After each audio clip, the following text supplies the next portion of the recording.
Ons het vandag die voorreg om te gesels met die aktivis, die skrywer, aspirant kandidaat vir Build One South Africa, met Ayanda Allie. Sy kuier vanmôre hier by ons. Ons gaan haar 'n bietjie beter leer ken. Ons gaan hoor waarvoor sy staan en ons gaan hoor wat dryf haar en waar sy vandaan kom. Good morning, Ayanda.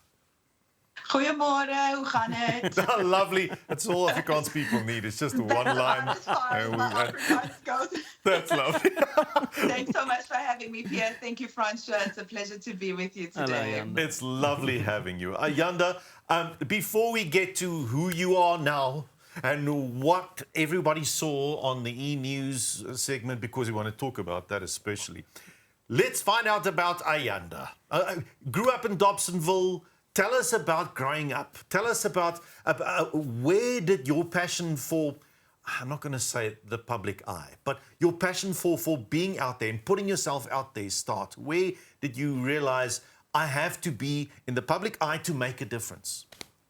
Yeah, I think for me, it's just that strong sense of justice that one has that forces you to say something when you see something. I grew up in Dobsonville, you're quite right, and I went to school in the suburbs of Constantia Kloof, Allen Glen, and so I grew up with this dichotomy, right? There's the dusty streets of Soweto, you go in 1-2 taxis, and all of a sudden you're in a leafy suburb. So as a child, you begin to see that things are just not as they should be. There's inequality, there's inequity here. You don't know what to call it because you don't have the vocabulary at that age, but it stays with you. And I think for me, you know, after going through primary school, I go to high school, so vocal was I that I was elected deputy head girl. So I think maybe that's where some of the leadership came in.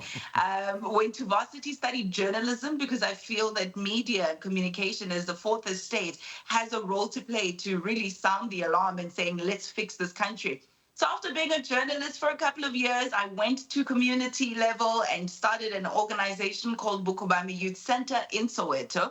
We've been running for 9 years now, providing after-school care facilities to under-resourced communities, senior high school learners. So it's always been there. By the time I went to government, where I worked for the spokesperson, I worked as the spokesperson, I should say, for Minister Fikile Mbalula in transport, I had already had such a passion for this country, strong sense of justice, really had a desire to make a difference. And then I think that's what landed me into politics. After government, I went back to school, did my master's, did a couple of projects. One was an album about community building, social cohesion. And then there was also a book called How to Save a Life about social entrepreneurs. So all the things I did and who I am, I really think funneled me to the place where I find myself now in Build One South Africa, where I'm now saying I want to join people who are active citizens who are trying to be the change they want to see in their community. And this is now my political home. Ayanda, you alluded to the fact that you have a book, you're a writer, you have an album. You're a master of so many skills, and it's so great to see that in the book you talk about change makers. You talk about making a difference there where you are, where you see you can make a difference, about actively doing it and not being apathetic to other people's plight.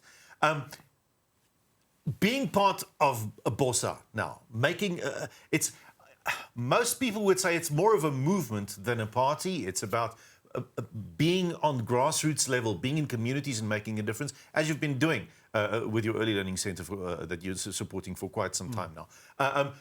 Making that difference. Are you seeing people joining in the fight? Are you seeing people making that change from the inside or the outside? Look, it's absolutely incredible. I think we underestimate just how passionate South Africans are, how caring, how loving, how giving we are. Being face to face with so many activists who are in different spheres of society. Some are making a difference in academia, others are in the health profession, others are in education, others are in the legal fraternity, in broadcasting, you name it. It really opened my eyes to the fact that we have what it takes as South Africa to be a formidable country, to be an incredible state, and we have what it takes to grow the economy even much larger than it is at the moment. We really have what it takes to be among the best in the world because we have the people and the resources, right? But the problem is that at the helm, we need to have people who understand that, who can tap into the energy of people on the ground, who people can trust, who people can say, you can lead us into the future that we desire. All the elements, the ingredients are there. And I think that's why my strongest view, that came out of that clip that you alluded to earlier, was that we should not measure ourselves against developed countries or even developing countries. We should measure ourselves against our own potential. And being on the ground through BOSA and seeing some of the other candidates, I've seen the limitless potential that we have in South Africa. And I think that's what frustrated me and really made me think, no, we have to do something. We have to come together. I have to try my hand at politics, which is something that's relatively new for me. But I have to do at least something. We owe it to ourselves as South Africans to join hands, to unite, and to fight for this beautiful country, man. Ayanda, but you are such an all-rounder, if I can put it like that. I mean, you've done it all, singing and writing and activist and whatever, spokesperson in government. Where did you learn most about life? If you can perhaps, I mean, you've done it all over the years. Where did you learn more about life in itself? I think I am the product of my community. I really am the sum total of everything and everyone I grew up around. From the moment I leave my house, firstly, of course, the home background shapes you. But when you leave the house, I used to walk towards the stop sign to take a taxi. And you would pass by a gogo who's selling some snacks and chips and biscuits. And she's making a noise and shouting and rebuking some of the kids in the streets. Hey, when I listen, when I don't throw stones. You get into the taxi, you see just, ordinary South Africans going about their life, trying to get to work safely, trying to pay bills. You then, interact with people at school from different races, different backgrounds, different socioeconomic condition.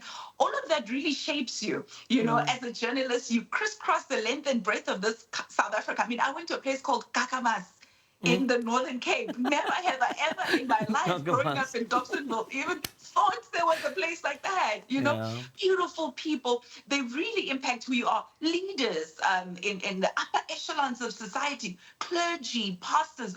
All of that, I really think, is used to shape the individual, to make you question what you believe, to correct you sometimes when you're wrong, but to also affirm sometimes the sense of justice that you have. So I don't have one place where I say I learned everything here.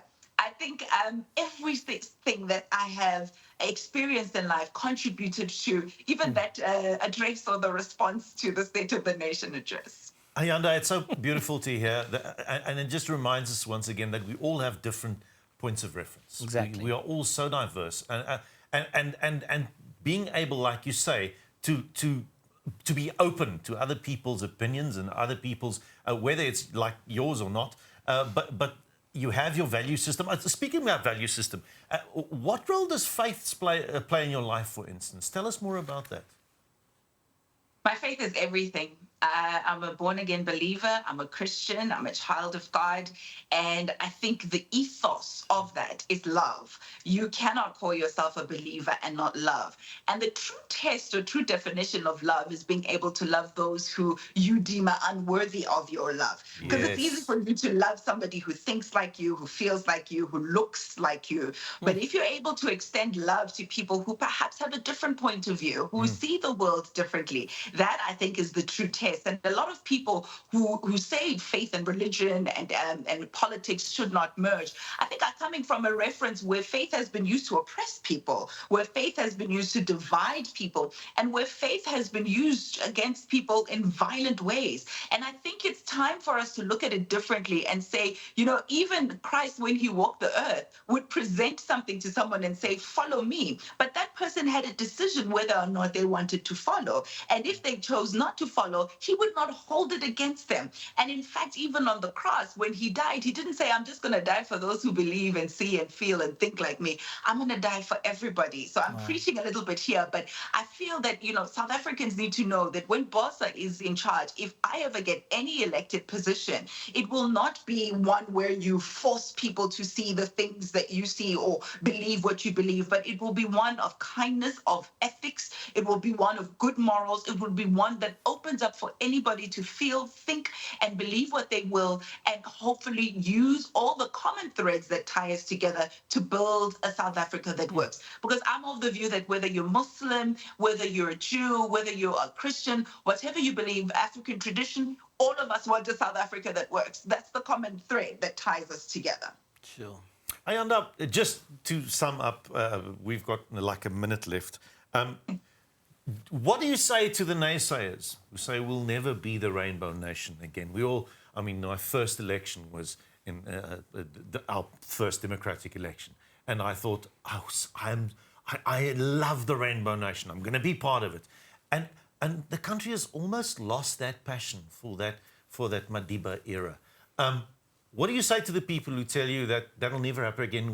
We're divisive and we're pulling each other apart and we're going back to the old horrible ways. What would you say? I would say it always seems impossible until it's done. I think the only things that divide us are situations that force us to fend for ourselves. The only reason why we have xenophobic violence in South Africa is because people in communities are fighting over scarce resources. We turn on each other when that happens and we start fighting one another instead of fighting the leaders that put us in positions where we have to scramble for crumbs.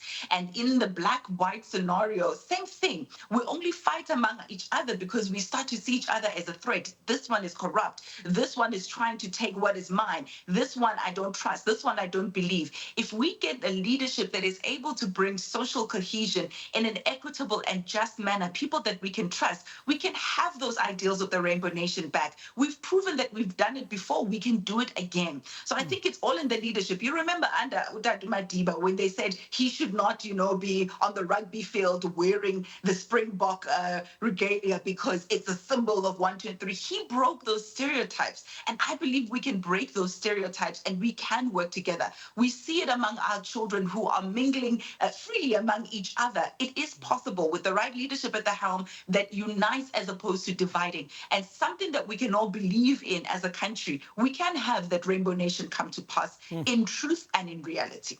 It brings us back to the unity in diversity, isn't it? Absolutely. Absolutely. That's what it's about. I'm a firm believer that we can have that unity and diversity.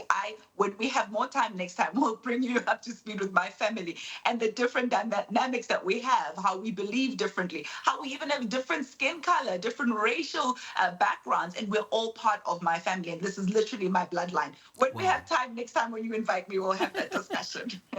Recently, we referred to the video clip in news where you openly asked, Mr. President, where's those bullet trains that you promised? Where are the houses in Alexandra, among other things, that you promised? It's about speaking truth to power. It's about standing up to the leaders, like you say, getting the right leaders in the right positions, because without leaders, we're not going anywhere.